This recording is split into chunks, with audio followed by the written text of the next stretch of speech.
প্রিয় বন্ধুরা, কেমন আছেন? আশা রাখি ভালো। আজকের আলোচনার বিষয় মূর্তি পূজার প্রচলন কিভাবে সৃষ্টি হলো। মূর্তি পূজা কিভাবে পৃথিবীতে আসলো। আমার হাতে একটা গ্লোব দেখতে পাচ্ছেন, এটা হচ্ছে পৃথিবীর। আমরা প্রথমে বাংলাদেশটা ঘুরবো, তারপরে আমরা সারা পৃথিবী ঘুরে আসবো, তারপরে আমরা ধর্মে ঢুকে যাবো ধাপে ধাপে। আপনি যদি এই সারা বাংলাদেশ ঘোরেন, বাংলাদেশের অলিতে গলিতে আনাচে কানাচে দেখবেন, মানে রাস্তার মোড়ে যেখানেই যাবেন দেখবেন যে শুধুমাত্র নেতাদের ছবি। ঠিক কিনা? 100% ঠিক। প্রত্যেকটা রাস্তার মোড়ে মোড়ে এত বেশি সাইনবোর্ড টানানো নেতাদের যে সেখান থেকে চলাই মুশকিল। বাংলাদেশে যে কোনো প্রান্তে যান, তার মানে এই ছবিগুলো এক ধরনের মূর্তি। এবার আপনি যদি বাসায় ঢুকেন, দেখবেন যে বাবা হাজির সাহেব ছিল, বাবা কর্নেল ছিল, বাবা মেজর ছিল, তাদের ছবিগুলো তাদের ড্রয়িং রুমে সাজানো আছে এবং ফুলের মালা দেওয়া আছে। বাংলাদেশের যে কোনো মানে ধনী পরিবার, যারা গরিব তারা তো মানুষের কাতারে পড়ে না, গরিব মানুষ মানুষের জাতি না। হ্যাঁ, তো ধনীদের যাদের সামর্থ্য আছে তাদের ঘরে ঢুকলে দেখবেন যে তাদের ড্রয়িং রুমের আশেপাশে কোথাও ছবি টানানো আছে এবং কোনো কোনো ছবির গলায় ফুলের মালাও দেয়া আছে। আমি একবার কেরানীগঞ্জের ওই যে আপনার খালেক দেওয়ান, মালেক দেওয়ান, হ্যাঁ, আরিফ দেওয়ান, ওনাদের ওখানে গেছিলাম। তো দেখলাম যে ওনাদের পূর্বপুরুষের বহু মানুষের ছবি সেখানে আছে। আরিফ দেওয়ান, আমার ছবিও সেখানে আছে।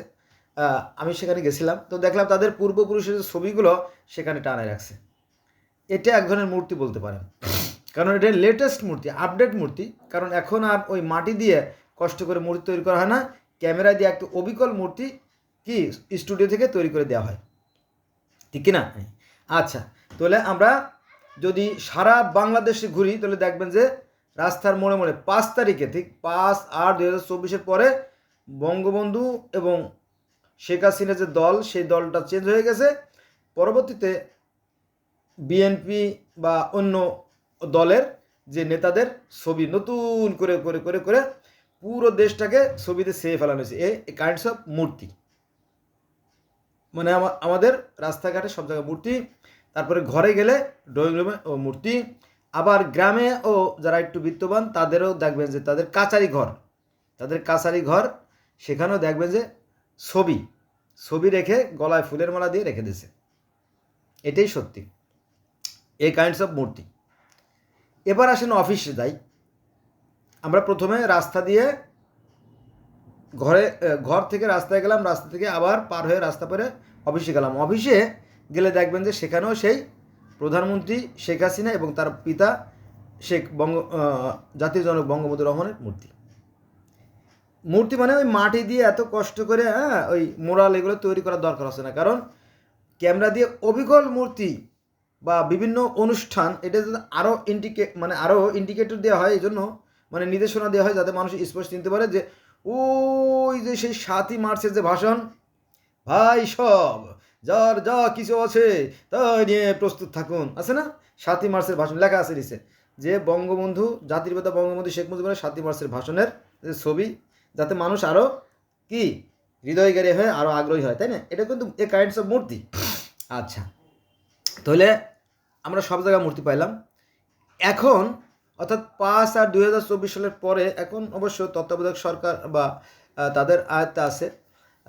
এখনও কিন্তু আমরা যদি পত্রিকা পড়ি, প্রতিদিনের পত্রিকা পড়ি, দেখবেন যে প্রথমেই কি ডক্টর ইউনূস সাহেবের ছবি চলে আসতেছে, এ কাইন্ডস অফ মূর্তি।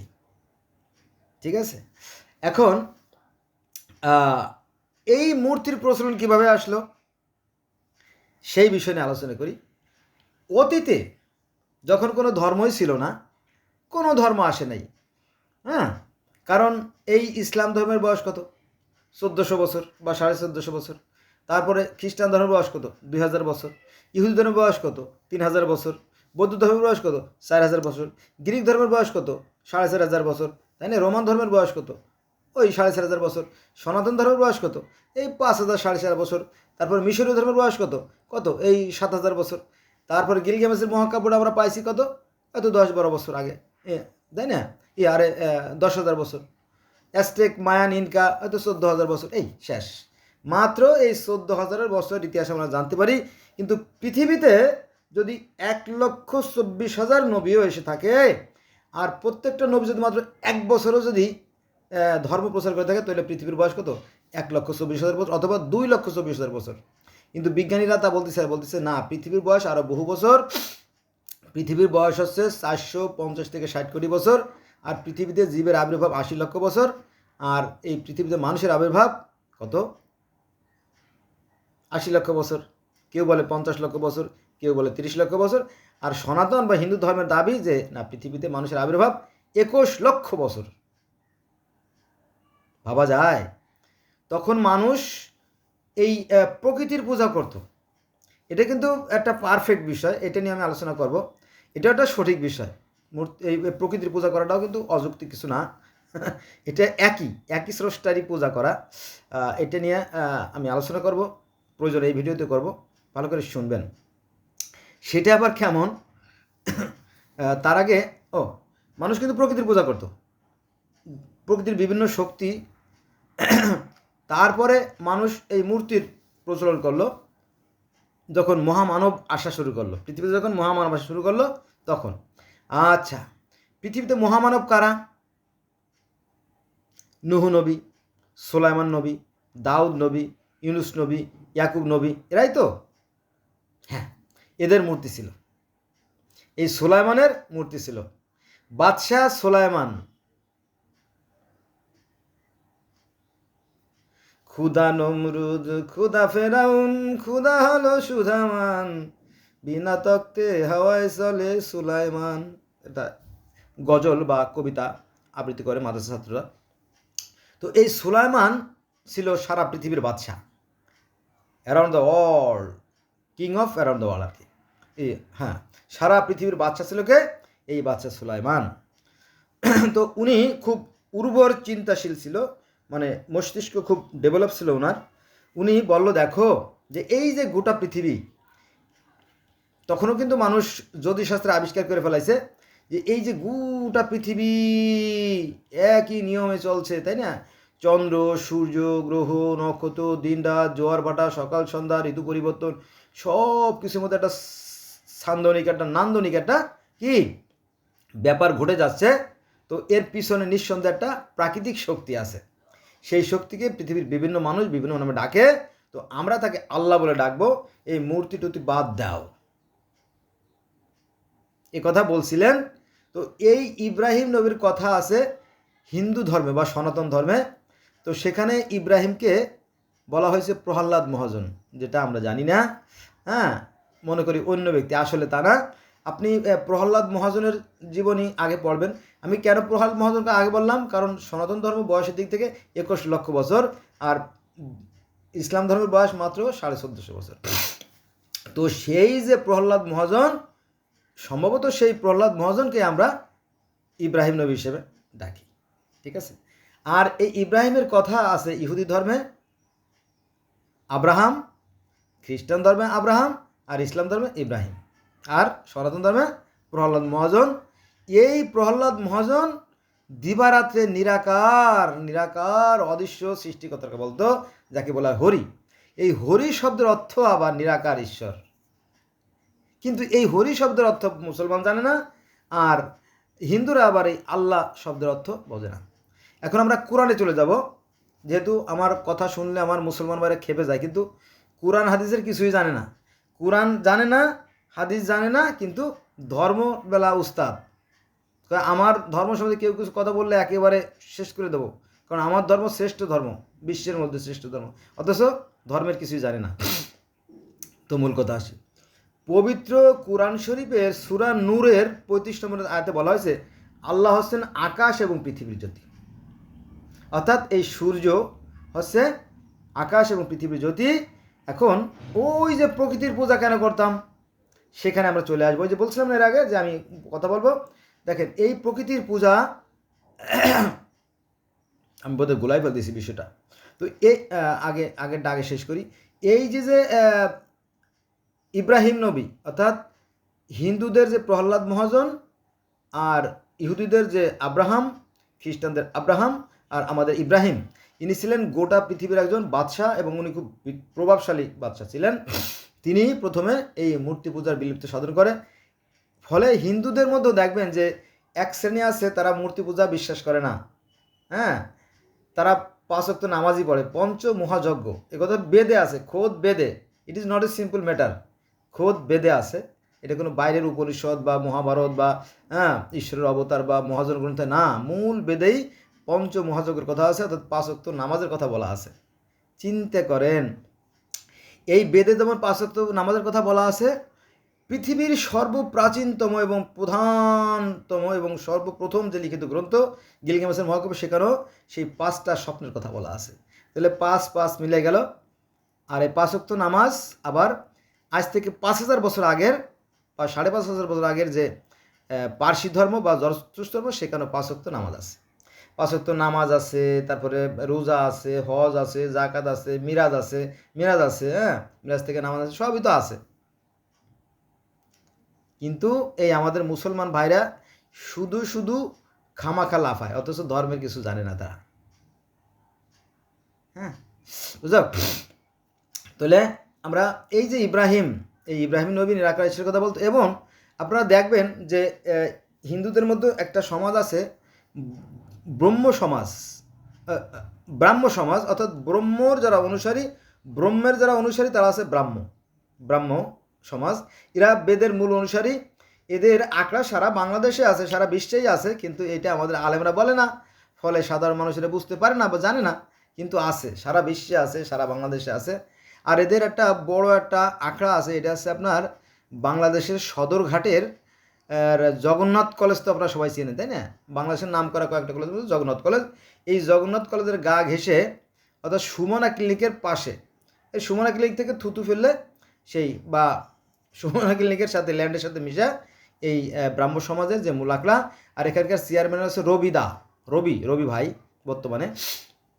তারা ইসলাম ধর্মকে পছন্দ করে এবং ইসলাম ধর্মে যারা জানে তাদেরকে তারা পছন্দ করে। তারা কোনো মূর্তি পূজা বিশ্বাস করে না। বোঝা গেছে বিষয়টা? এটা আর কি। তো যাই হোক, তো সেই যে মূর্তি পূজাটা কিভাবে আসলো, এই ইব্রাহিম নবীর মূর্তি ছিল কাবা গৃহের মধ্যে। এই ইব্রাহিম নবীকে মূর্তি আকারে কি সম্মান করা হতো।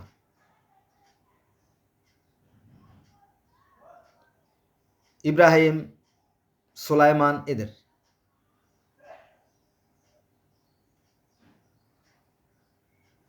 এখন এই যে হিন্দুদের যে শিব বা মহাদেব বা পশুপতি, দেখেন একজনের কত নাম। আমরা যেমন আল্লাহরের শত শত নামে ডাকি। এই যে শিব, এই শিবকে বলা হয় শিব, এই শিবকে বলা হয় ব্রহ্মা, এই শিবকে বলা হয় মহাদেব, এই শিবকে বলা হয় পশুপতি, ইত্যাদি ইত্যাদি ইত্যাদি। আরও অনেক নাম আছে যেটা আমি বলতে পারবো না। এখন কথা আছে, এই ব্যক্তি কে? এই শিবকে যদি আপনারা দেখেন বা বুঝেন, ভালো করে শোনেন, এই শিব হচ্ছে Pashupati. What is the main of Pashupati? পশুপতির মানে কি? পশু মানে জীবজন্তু, আর পতি হচ্ছে রাজা, বাদশাহ, সম্রাট, সুলতান বা কিং। বোঝা গেছে? এই শিব বা মহাদেব বা পশুপতি আর কি। তো ইনি পশুপতি কেন হলেন? ইনি পৃথিবীর সমস্ত জীবজন্তু, গাছপালা, পশু পাখি, লতা পাতা, কীট পতঙ্গ সব কিছু ভাষা বুঝতেন। খুব ইন্টারেস্টিং ব্যাপার না? এই যে শিব বা ব্রহ্মা বা মহাদেব বা পশুপতি যাকে বলি আমরা, ইনি সমস্ত প্রাণীর ভাষা বুঝতেন। হ্যাঁ, এই সনাতন ধর্মের যে পশুপতি বা শিব বা মহাদেব, এই পশুপতি হচ্ছেন আমাদের ইহুদি, খ্রিস্টান ও ইসলাম ধর্মের সুলাইমান। আমাদের বাদশাহ সুলাইমান, আর ইহুদি খ্রিস্টান বলে রাজা বা কিং সুলাইমান। তো ইনি পশুদের ভাষা বুঝতেন, এই কথা কোরআনে আছে। সুলাইমান বাদশাহ, অর্থাৎ সেই যে শিব বা মহাদেব বা পশুপতি, উনি একবার রওনা দিলেন রওনা দিলে পরে পিঁপড়েরা চিৎকার চেঁচামেচি শুরু করছে, এই পিঁপড়ের যে রাজা, পিঁপড়ের রাজা সে চিৎকার চেঁচামেচি শুরু করছে, এই পিঁপড়ের দলেরা তোমরা তাড়াতাড়ি গর্তে ঢুকো, কারণ বাদশাহ সুলাইমানের লোকজন বেরিয়ে গেছে, ওরা কোথাও যাচ্ছে বোধ হয়, হ্যাঁ, তোমরা ওদের পায়ে তলায় পিষ্ট হয়ে মারা যাবা। এবার চিৎকার চেঁচামেচি শুরু করে দিয়েছে পিঁপড়াদের রাজা। তখন সুলাইমান বলছে, এই পিঁপড়া রাখো, আমি তোমাদের ভাষা বুঝি, তোমরা নিরাপদে যাও, তারপরে আমরা রওনা দেব। তো এই কথাগুলো আছে কোথায়? খোদ কোরআনে আছে। তার মানে কি এই একই কথা, এক দেশের গালি এক দেশের বুলি। এই যে হিন্দুরা যাকে শিব, পশুপতি বা মহাদেব বলে, আমরা মুসলমানরা তাকেই কি বলি? বাদশাহ সুলাইমান বলি, বা কিং সুলাইমান ও ডেভিড বা এরম, হ্যাঁ, যাক, এই কথা ইহুদি, খ্রিস্টান, ইসলাম ধর্ম এবং পার্সিয়ান ধর্ম ওই একই কথাই বলে, কিন্তু আমরা বুঝতে পারি না, ফলে আমাদের মধ্যে বিভেদ সৃষ্টি হয়। এখন কথা আছে যে এই শিবের মূর্তি কেন গড়া হয়। আমি ভিডিও শুরুতে বলছিলাম যে আপনাদের আমি মূর্তি পূজা সম্বন্ধে এই যে মূর্তি পূজার রহস্যটা আমি এখন উন্মোচন করবো। এখন atoms I am discuss about the মূর্তি। মূর্তি পূজা কেন করা হয়? দেখেন যে এই শিবের মূর্তি দেখবেন যে ওনার গলায় সাপ আছে না, ওনার গলায় সাপ, ওনার শরীরে বাঘের চামড়া, পরনে হরিণের চামড়া, আর আশেপাশে বাঘ, সিংহ, গন্ডার, হরিণ, কুকুর, বিড়াল, সাপ টাপ সমস্ত যত প্রাণী আছে সমস্ত প্রাণীদের সমাহার। এটা হিন্দুরা গড়ে থাকে। শিবের মূর্তি যখন গড়ে তখন দেখবেন যে শিবের মাথায় থাকে এরকম ফণিওয়ালা সাপ, তার গলায় থাকে বাঘের চামড়া, পরে থাকে হরিণের চামড়া, তারপরে আশেপাশে জীবজন্তু, গরু, ভেড়া, দুম্বা, যা যা আছে প্রাণী, সমস্ত প্রাণী তার চারপাশে ঘিরে থাকে। তো যে কোনো মানুষের মনে প্রশ্ন জাগবে, একটা ছোটো প্রশ্ন, বাবা বাবা বলো, বলো বাবা, ছেলেকে বলতেছে, বলো কী হয়েছে? আমরা তো অনেক মূর্তি দেখি, কিন্তু এমন মূর্তি তো দেখি না। এই মূর্তি, ইনি কি কৃষিকাজ করে নাকি? ওনার সামনে এত মূর্তি, গরু, ছাগল, হাঁস, মুরগি, কবুতর, হ্যাঁ, পশু পাখি, কীট পতঙ্গ, মাছ সবই তো আছে। মাছটা দেখালে আবার বেমানান হয়ে যায়, এদের মাছটা দেখায় না হয়তো, কিন্তু সব মাছ আছে। তো বলে হ্যাঁ, উনি হচ্ছে পশুদের পতি, অর্থাৎ পশুদের রাজা, অর্থাৎ উনি হচ্ছেন সুলাইমান। কোরআনে দেখবেন যে কোরআনে বলা হয়েছে যে সুলাইমান নবী জীবজন্তু সমস্ত প্রাণীদের ভাষা বুঝত এবং তিনি ছিলেন জীবজন্তু রাজা। এই একই কথা বেদে আছে, হ্যাঁ, যে তিনি পশুপতি ছিলেন, তিনি প্রাণীদের ভাষা বুঝতেন। এই জন্য যাতে মানুষের মনে প্রশ্ন তৈরি হয় যে এই মূর্তিটা কার মূর্তি, যে উনার চারদিকে শুধু জীবজন্তু, গাছপালা, কীট পতঙ্গ, লতাপাতা, তো মানুষ প্রশ্ন করবে এবং যারা পুরোহিত তারা উত্তর দেবে যে ইনি দিলে এমন একজন ব্যক্তি ছিলেন বা এমন এক দেবতা ছিলেন যে উনি সমস্ত পশুদের ভাষা বুঝতেন। বোঝা গেছে? হিন্দুরা চায় প্র্যাকটিক্যালি করতে, আর আমরা মুসলমান তো শুধু বিশ্বাসের পরে সব চালাই দিই, তাই না? হুজুরকে যদি প্রশ্ন করা হয় যে আল্লাহর রূপ কেমন, বলে জানি না। তিনি তার হাত, মুখ, নাক, চোখ সবই আছে, কীরূপ জানি না। হ্যাঁ, তিনি নাক সাকারেও আছেন, নিরাকারেও আছেন, একথা বলা আছে কোরআনে। হ্যাঁ, এই আর কি। তো আসলে মূল বিষয়গুলো কিন্তু এক এবং অভিন্ন, সে ব্যাপারে কোনো সন্দেহ নাই। তো আমি অনুরোধ করব, প্লিজ আমরা আর ধর্ম নিয়ে বাড়াবাড়ি করবো না। ধর্মের মৌলিক কোনো মানে পার্থক্য নাই আর কি। তারপরে আপনি যদি পবিত্র কোরআন শরীফ দেখেন তাহলে আল্লাহর রূপ কেমন, আল্লাহ হচ্ছে আকাশ এবং পৃথিবীর জ্যোতি, এটা আছে পবিত্র কোরআন শরীফের নূরের প্রতিষ্ঠাপর আয়াতে, অর্থাৎ নক্ষত্র, এই জ্যোতিকে পূজা করতো সবাই। ওই মিশরীয়রাও সেই সূর্যের পূজা করতো, হিন্দুরাও সূর্যের পূজা করতো, তারপরে পার্সিয়ানরা হয়তো সূর্যের পূজা করে না, সূর্যের প্রতিনিধি হিসেবে আগুনের পূজা করে। আগুন হচ্ছে সূর্যের একটা অংশ, ওই একই কথা, একই অর্থ, কিন্তু এটা আমরা কেউ বুঝি আর কেউ বুঝি না। তো আমি যেটা মাঝে মাঝে বলি সেটা হচ্ছে যে এই হিংসা, বিদ্বেষ, ঘৃণা থেকে কিন্তু এই ধর্মেরগুলো সৃষ্টি হয়। প্লিজ অ্যাভয়েড মাই রিকোয়েস্ট, মানে আমার সর্বোপরি অনুরোধ, লেটস গো ফ্রম টুডে, আজকে থেকে চলো আমরা ধর্ম নিয়ে বাড়াবাড়ি করবো না। আমরা সবাই একই স্রষ্টার সৃষ্টি, আমরা সবাই পৃথিবীর নামক, আমরা এই পৃথিবীর বাসিন্দা। আমি মাঝে মাঝে কথাটা বলি, সে কথাটা বলে শেষ করে দেবো। পৃথিবীতে আসবে সেদিন কবে, যেদিন হিন্দু, মুসলিম, বৌদ্ধ, খ্রিস্টান একজামাত হবে, শান্তি আসবে তবে। Thanks a lot for watching my video.